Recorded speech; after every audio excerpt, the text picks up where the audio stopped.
This is my final entry, and I am left with one hope. That one day, someone, anyone, is around to witness this warning. If you are that witness, and it seems we pinned all our hopes on this single, suicidal plan, know that 1,000 other plans were tried and failed. Millions of brave and honored souls died trying to avert this terrible, desperate situation. Know that energetic and tenacious as life is, it has an antithesis just as powerful. It is that thing that we must obliterate. These were among the final words of Forerunner Society before the firing of the Halo array. In the days of Halo CE and Halo 2, Halos were the only solution to the Flood that we knew of that the Forerunners had tried. Mentions of other plans were certainly made. After exhausting every other strategic option, my creators activated the rings. They and all additional sentient life in 3 radii of the galactic center died as planned. But details remained elusive. With Halo 3, however, its pre-release ARG and the terminals in the game itself, we got our first real hints at what the Forerunners had tried. And in the years since, we've gotten even more glimpses of those plans and strategies. With the Halloween season finally here, I thought it would be fun to cover the details we know of how the Forerunners fought the horror that is the Flood. Starting us off is, of course, the Shield Worlds. A direct counter to the terrifying solution that was the Halo array, the idea of Shield Worlds was presented by the same didact we fought in Halo 4 prior to corruption by a certain cosmic entity. Though used in wars long before the emergence of the Flood, the didact proposed the construction of thousands more of these artificial planets, which would serve numerous purposes. As military outposts, they would be mobile, able to jump directly into Flood-infested space and clear out entire systems at a time. Others would serve as research stations for finding more effective methods of fighting the Flood. Combined with the didact's star-hopping strategy, which focused on locations of strategic importance while ignoring others, at least for a time, the didact and his warrior servants would, ideally, be able to hold and take back key systems before focus on eliminating the larger Flood threat. Fun fact, the star-hopping strategy mentioned is based on the real-world island-hopping strategy used by the United States to more effectively combat Japan during World War II. Other types of shield worlds would also be used to protect life forms, Forerunner or otherwise, during the fighting. However, the didact strategy was compromised by politics within the Forerunner ecumene. Several hundred would be built, but never in the numbers that the didact had proposed. The Shield World project would ultimately be abandoned until the final years of the Forerunner Flood War, as the didact was forced into exile. The Forerunners were initially alerted to the existence of the Flood during their conflict with the ancient human Sanshayum Empire around 110,000 years ago. To combat the Flood, ancient humanity had conversed with a being known as the Primordial or the Timeless One. Through it, humanity found what they called a cure, though it was anything but. This cure was given to a full third of the human population at the time, and these countless billions were put directly in the path of the Flood. The cure, once exposed to the Flood supercell, caused a cascade of cell destruction, killing the Flood and forcing them to retreat. For thousands of years, Forerunner scientists would study this, even using human essences harvested with the Composer to try and rediscover this supposed cure. Towards the end of the Forerunner Flood War, the Primordial revealed to the ISO didact, a clone of sorts of the original didact, that the cure was a fabrication. The Primordial, actually being a gravemind, had fed what it claimed was false information to ancient humanity, and the Flood had willingly retreated as part of a larger strategy to destroy the Forerunners. Whether the cure is real or not remains a point of debate to this day, but for the Forerunners, it remained a desperate solution forever out of their reach. Another method of fighting the Flood was the aforementioned Composer. This device used neurophysics, a form of science favored by the ancient precursors and only barely understood by the Forerunners, to scan the patterns of a living being and convert it into a digital essence. Interestingly, this mirrors quite closely how smart AI like Cortana are created. As a tool against the Flood, the Composer was intended to scan an infected individual and convert them into a digital essence.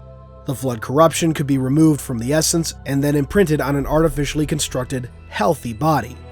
Unfortunately, all attempts to restore these essences failed, the artificial bodies decaying and dying. The composer would, however, find use again late in the war by the Didact, aka the original Didact, during his personal efforts to find a counter to the Halo array. After several failed attempts to make himself immune to the Flood via genetic manipulation, another plan the Forerunners at large had tried, the Didact would use the composer to create the Promethean Knights.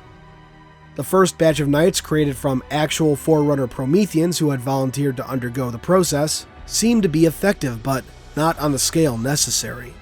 The Didact was convinced that he simply needed more Knights, and got them by composing untold numbers of ancient humans. The Didact would ultimately be stopped by his wife, the Librarian, before these new essences were deployed against the Flood. During their search for a more effective means of combating the Flood, the Forerunners often came across life forms that presented possible countermeasures. One of these were the truly alien Lekgolo worms. Each worm is rather simple on its own, incapable of complex thought. However, when working together in colonies, the worms become part of a larger collective, single mind capable of consciousness and sapience. These Gestalt forms, specifically a colony form known as Lekgolo, presented a possible method of combating the Flood, though the details remain unknown. One remnant of these experiments would be encountered by then ONI agent Jameson Locke and his team during a mission to a shard of Alpha Halo in 2556. This particular Lekgolo colony notably fed on organic beings. I can't help but wonder if the Forerunner plan at all involved Lekgolo Gestalts actually eating the Flood. Because of how Lekgolo Gestalts are formed, they can't be infected by the Flood in the same way humans, elites, or most other species can. However, they can still be used as raw biomass. I imagine this is part of why the Lekgolo strategy didn't work. Another species the Forerunners used against the Flood were the Sharkoi. These massive cyclopean beings were simple-minded on their own, but could be directed when given a neural implant linked to a control helmet known as the Vertex. Their mass and stature, combined with an odd natural resistance to the Flood, made the Sharkoi ideal shock troops. Ultimately, it seems they weren't effective enough, and the armies of Sharkoi would be locked away in stasis. Interestingly, Sharkoi were discovered by the Covenant. However, due to their uncontrollable nature, they rarely saw use during the Human-Covenant War. Moving on, perhaps the most well-known and most infamous method of fighting the Flood employed by the Forerunners was the contender-class Ancilla known as Mendicant Bias. Created centuries prior to the Forerunner Flood War by the Didact and his rival, the Master Builder, Mendicant was the first of his kind, and unlike any AI prior, his massive mind capable of directing all of Forerunner society's military efforts if need be. Decades prior to the end of the war, Mendicant Bias would be stationed on a halo ring containing human specimens, Flood samples, and the being known as the Primordial, aka the Gravemind. For the next 43 years, Mendicant would converse with the Primordial and study the Flood, trying to discover any weakness or strategy against the parasite. Unfortunately, the Primordial would instead convince Mendicant Bias that the time of the Forerunners was over, that it should join the Flood. The first victim of what would come to be known as the Logic Plague, a philosophical argument that primarily affected Ancilla but could also work on organic minds, Mendicant Bias's betrayal would ensure that any hope of a Forerunner victory was snuffed out. His betrayal was so infamous that the records of him discovered by the Covenant resulted in severe limitations on AI research and implementation for the over 3,000-year existence of Covenant society. When the Flood re-emerged in the Milky Way 100,300 years ago, the Forerunner military enacted numerous strategies to slow the Flood's advance. Orbital bombardment, a strategy used by ancient humanity and of course later the Covenant, would be enacted on planets lost to the Flood even at the cost of the remaining uninfected population. After a time, fallen planets would actually resort to detonating a local WMD, an act of suicide to prevent the Flood's spread. As the war raged, the Forerunner military would also resort to collapsing stars to destroy entire systems. And as system after system fell, civilians would be mandated to wear combat skins of at least Class 12 for their protection, even in non-combat zones. The horrors of the Flood are nothing to be underestimated. They are a plague that washes across the stars with such fervor that advanced societies like ancient humans and the Forerunners found themselves on the back foot. For centuries, the Forerunners tried any means available to them to slow or halt the advance of the Flood. 1,000 other plans were tried and failed before they were finally forced to fire the Halos. Thanks for watching, everyone. I hope you enjoyed this video. If you did, please consider subscribing, and if you really love me, hit that notification bell and leave a thumbs up. These both really help out the channel. I wouldn't be where I am now without your views and support, so once again, thank you. Keep on being awesome, Canon Knights.